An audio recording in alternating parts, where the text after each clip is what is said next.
Major funding for KPBS Evening Edition has been made possible in part by Anderson Plumbing, Heating and Air, proud to support the mission of KPBS and privileged to serve San Diego clients. Anderson Plumbing, Heating and Air, helping homeowners maintain drain, heating, and cooling systems since 1978. And by the Conrad Prebys Foundation, Darlene Marco Shiley, and by the following.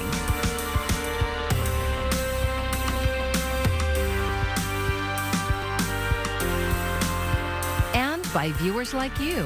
Thank you. Good evening. It's Monday, November 22nd. Thanks for joining us. I'm Amitha Sharma, in for Maya Trabulsi.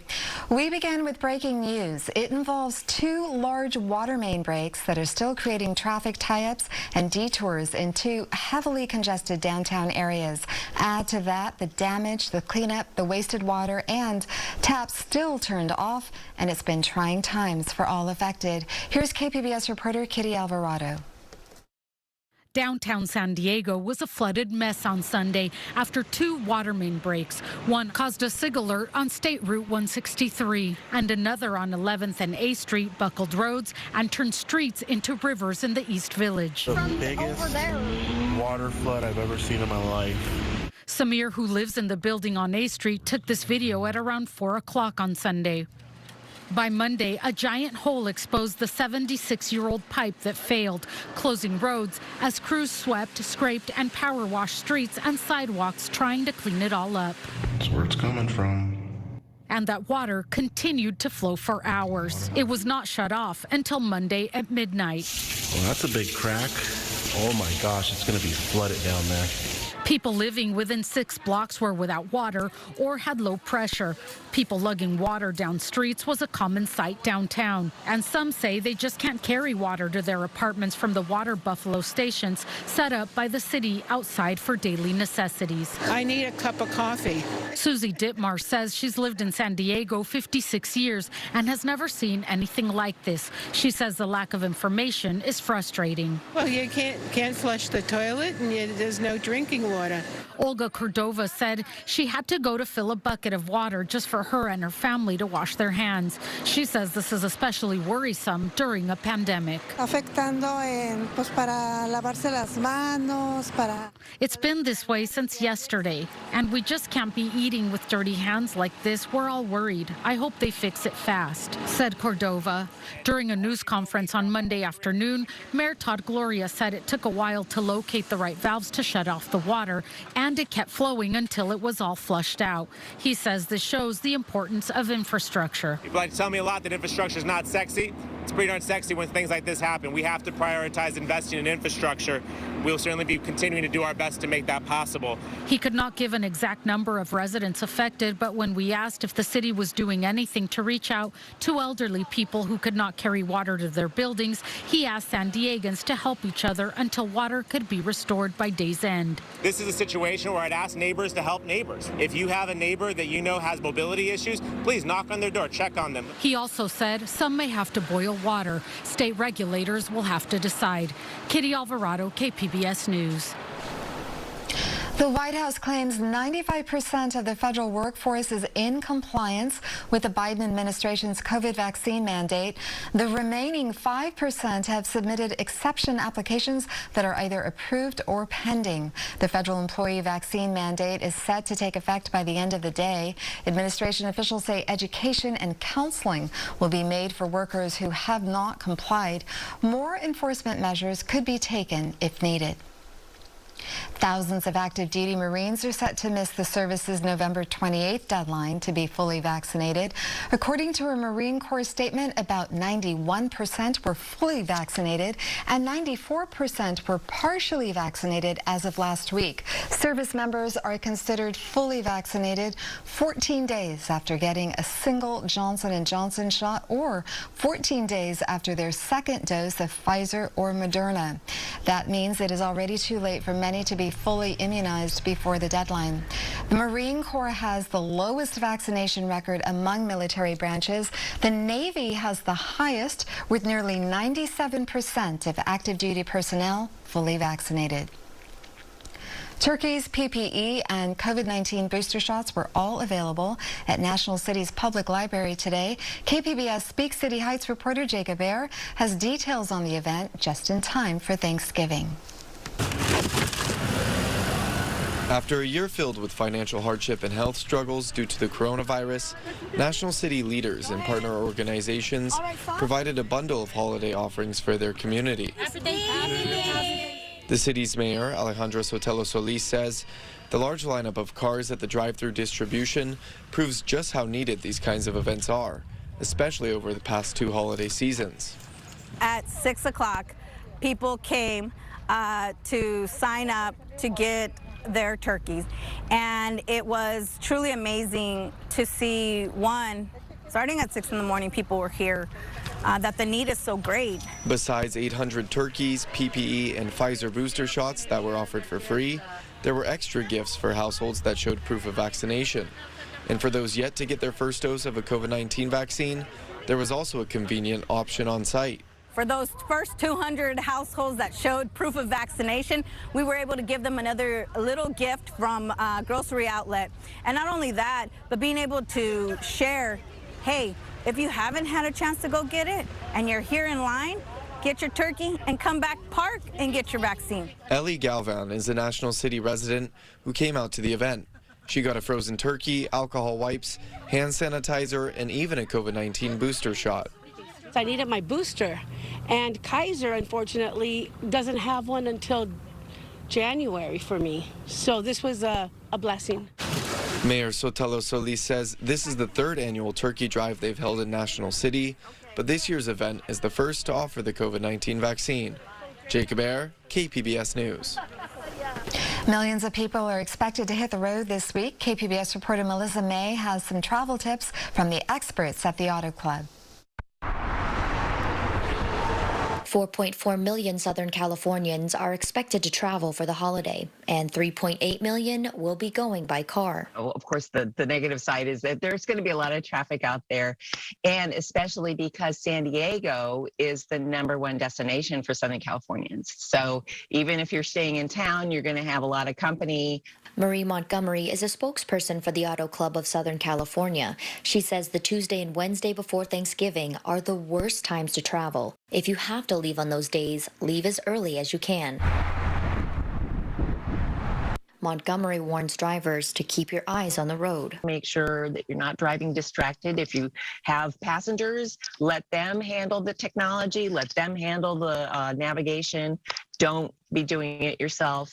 We always like to say at the Auto Club, don't drive intoxicated, don't drive intoxicated. The Auto Club anticipates their roadside assistance will respond to over 52,000 calls for help this week. Montgomery has this advice to help avoid any delays in your road trip.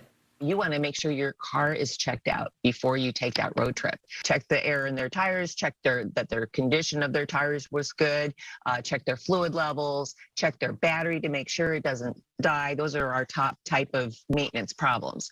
Gas prices should also be factored into your travel plans. And unfortunately, this Thanksgiving holiday is going to be the most expensive as far as gas prices that we have ever had. To maximize your gas, make sure you're not carrying any extra heavy cargo. Utilize your car's fuel economy feature and try to anticipate and ease out of stops. Melissa May, KPBS News. Another holiday during the pandemic. This Thanksgiving may look a little more normal now that we have vaccines to help provide protection, but doctors say there are some steps you can take to have the safest Thanksgiving possible. Mandy Gaither has more.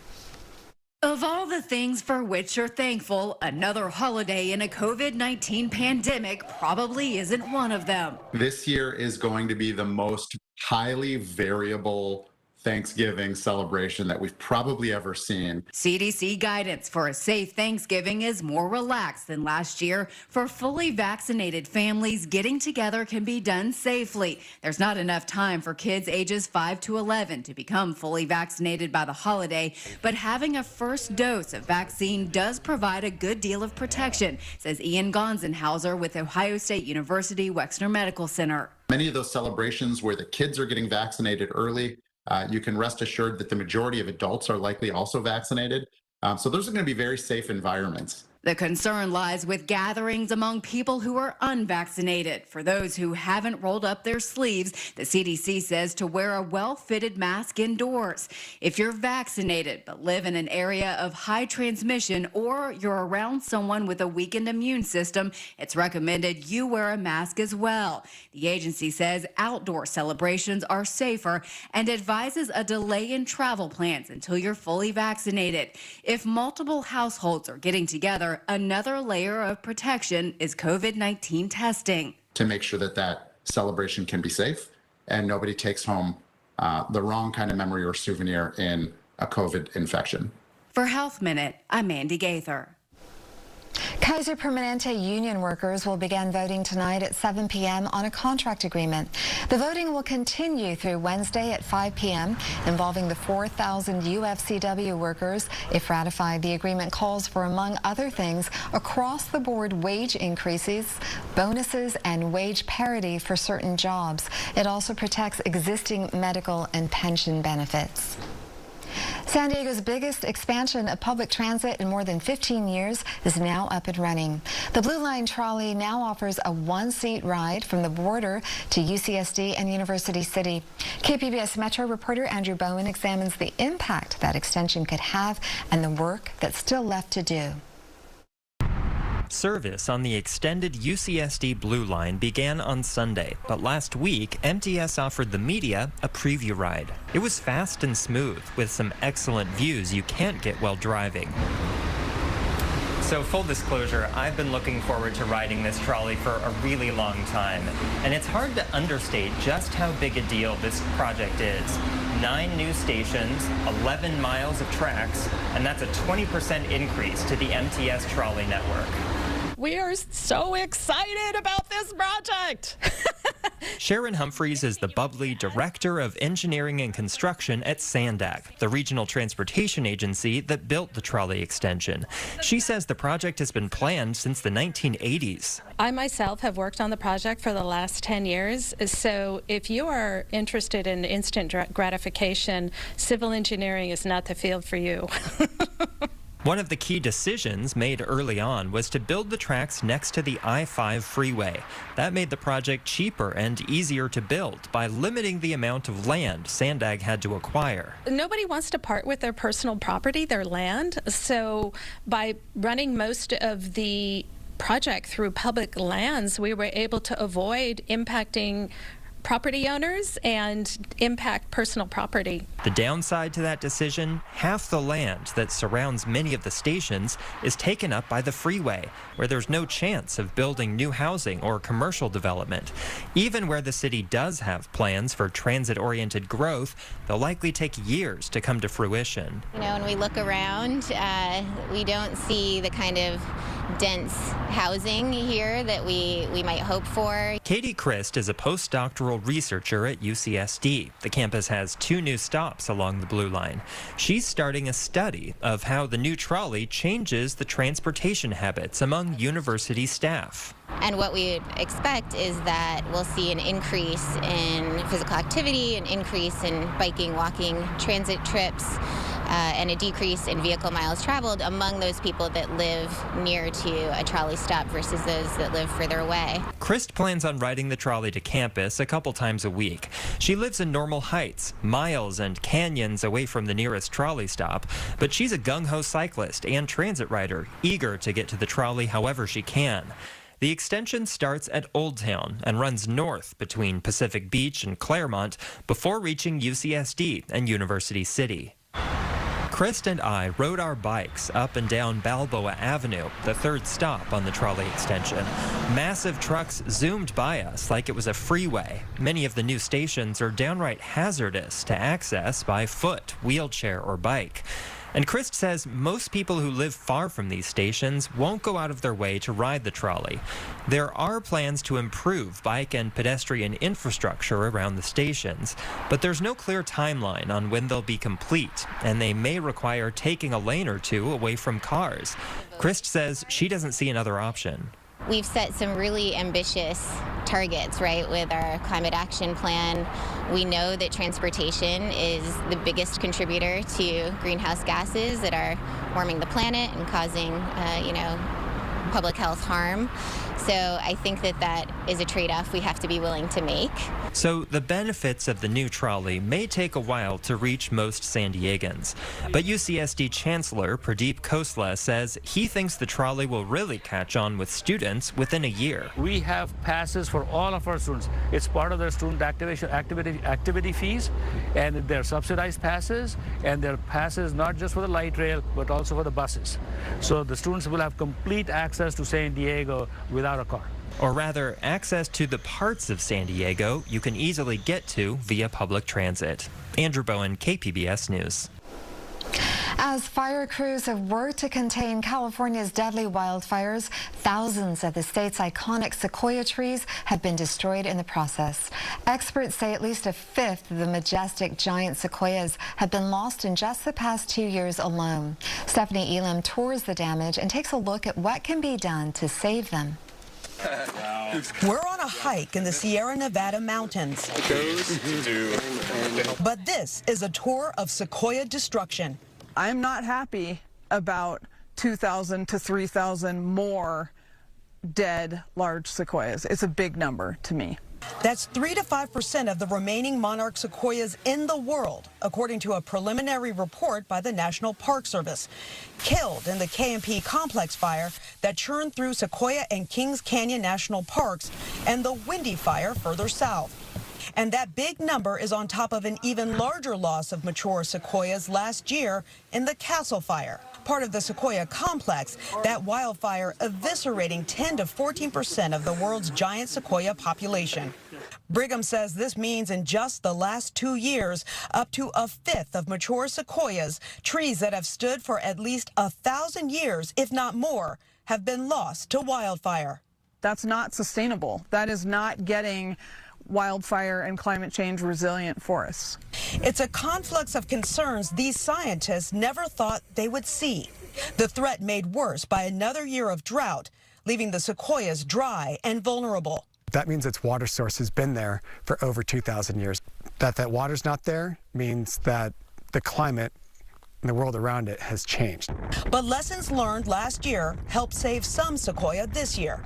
Before the Castle Fire, we had never seen losses of large trees like we had in that fire. 7,500 to 10,600 large sequoias lost in a single fire event. And that really changed what we decided we were willing to do to protect trees if we could. And what they were willing to do called for innovation in the face of fire. From literally throwing what they could at the threat, like sprinkler systems that spray trees 35 to 40 feet in the air, and dropping fire retardant gel from aircraft into hard-to-reach groves, to extreme tree hugging, swaddling some of the world's largest trees, like General Sherman and General Grant, in structure wrap. We had hand crews going in and doing this kind of raking and fuel removal around individual trees in groves. We did backfiring operations to change fire behavior. But the loss of any sequoia, such rare and majestic beauties, is one too many to lose. It is dead. That tree is dead. It is not coming back. This tree that is at a minimum 1,000 years old and has survived many, many, many previous fires and should have lived another 1,000 to 2,000 years is dead, is gone. That was Stephanie Elam reporting. Hot, dry weather and strong Santa Ana winds are forecast over the Thanksgiving holiday, raising the risk for wildfires. The National Weather Service has issued a fire weather watch for Thursday morning through Friday afternoon in the mountains and inland valleys. Jessica Pash has your complete forecast.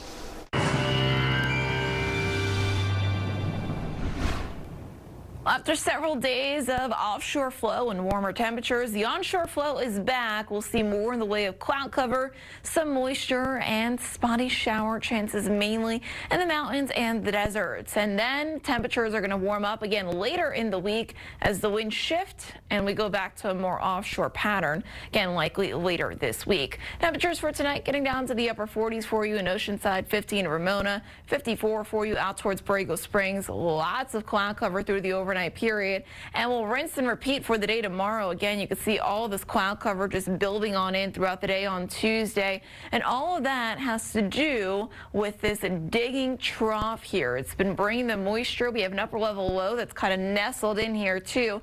Most of the spotty shower activity will be out towards parts of Arizona and into New Mexico, but I do think that we could get some of that at least in the deserts and the mountains for tomorrow too. So temperatures getting up to 70 in Escondido, El Cajon getting up to 72, 70 degrees in San Diego, and then again, possibility for some spotty showers in the deserts and in the mountains. On Wednesday, it's a cool and breezy day across much of the Southwest. All of that's going to try to push further and further off to the south, but we'll see a change here later in the week. So near the coast, temperatures in the upper 60s for you Tuesday, Wednesday, but we get back into the upper 70s by the time we get towards Friday. Further inland, temps go from the low 70s into the low 80s. Again, similar pattern by Thursday and Friday. We're feeling much warmer out there with more sunshine and an offshore flow making a return. In the mountains, a couple showers possible there for your Tuesday. Otherwise, it's a real chilly day on Wednesday with highs only in the upper 40s. I'll see a bounce back into the mid 50s by Friday. And in the deserts, temperatures go from about 80 on Tuesday with a couple showers possible to more in the way of sunshine with temperatures staying in the 70s through the remainder of the work week. For KPBS News, I'm meteorologist Jessica Pash. This holiday week, families with students at Baker Elementary in the Mountain View neighborhood are thankful for a new high-tech classroom. It's a lab where young learners can use STEAM concepts, including science, engineering, and math, to develop original objects and ideas. KPBS education reporter MG Perez has more. Happy. Mr. Redmond's class always begins with a check-in, and his students have plenty to say. I want to be a scientist. There are no small dreams here. Once a week, every student at Baker Elementary visits the Smart Lab to collaborate on new ideas, design original objects, and build structures. They study science, too. If you're not exposed to something, you don't think you had the opportunity to do it. You build yourself a glass ceiling. And once you're exposed, you feel comfortable. So when they go into middle school, they said, yes, I've built something. There's a sign on the building that says Campos EPC, which is an engineering and construction firm based in Denver, Colorado. The firm decided it was time to invest in California children and donated more than $140,000 to make the Smart Lab possible this semester. Baker students have been steaming ahead ever since, using science, technology, engineering, the arts, and math. I'm enjoying technology and science technology. Science is part of technology. Jaden Clincy and Destiny Garcia have been hard at work in the Smart Lab, writing code, a special language used to communicate with computers. Destiny explains it this way. If you were coding Jaden, we would say to move that way, which is right. Yeah, right. And then, so then he would take a step right. That's basically what coding. Every classroom of students, kindergarten through 5th grade, comes here once a week to grow their education and plant seeds for careers that could include a doctor or an architect. I'm going to try to make an outline, and then I'm going to try to see if I can make some walls. There's also time for fun stuff. Salvador is ready for his roller coaster. I like engineering. What do you like about roller coasters? They make you fun. While corporate money paid for the computers and learning resources, families of these students and the children themselves also made investments in their futures. 35 to 40% gave, whether it was $1, $5, $10, $20. I have kids coming in here with pennies in an envelope. These kids are just amazing. A true success story when the education system can use it most. MG Perez, KPBS News. Target stores will stay closed on Thanksgiving, a change that started with the pandemic and is becoming permanent. Target began opening its stores on Thanksgiving a decade ago, kicking off Black Friday sales a day early. But big retailers suffered blowback from critics who said employees should have the holiday off. Also, historically, Thanksgiving hasn't been a big sales day for in-store shopping, although online sales have been strong. Mama's Kitchen annual pie fundraiser is sold out, but there's still a chance to help contribute to people in need.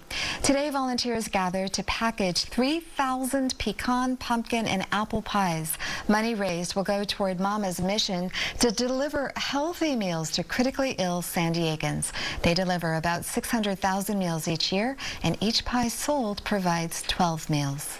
Even though we've sold out pies, people still have an opportunity of supporting us. Right now, we are matching dollar for dollar thanks to 4 anonymous donors who are matching dollar for dollar up to $20,000 of contributions that we receive through November 30th, which is Giving Tuesday. Mama's Kitchen says the need for home-delivered meals has increased since the start of the pandemic. It's that time again. Turkey Talk returns to Midday Edition this Wednesday. It's KPBS's annual Thanksgiving food show dedicated to answering your questions about preparing that special holiday meal. This year, we welcome Chef Brandon Sloan of Pendry Hotel Restaurants in the Gaslamp Quarter as our resident expert. So send us your questions at kpbs.org/Midday Edition. And you can find tonight's stories on our website, kpbs.org. Thank you for joining us, and have a great evening.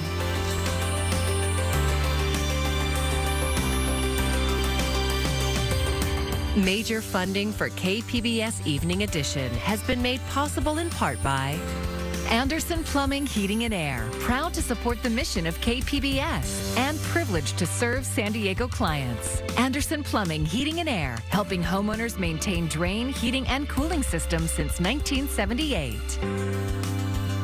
And by the Conrad Prebys Foundation, Darlene Marco Shiley, and by the following.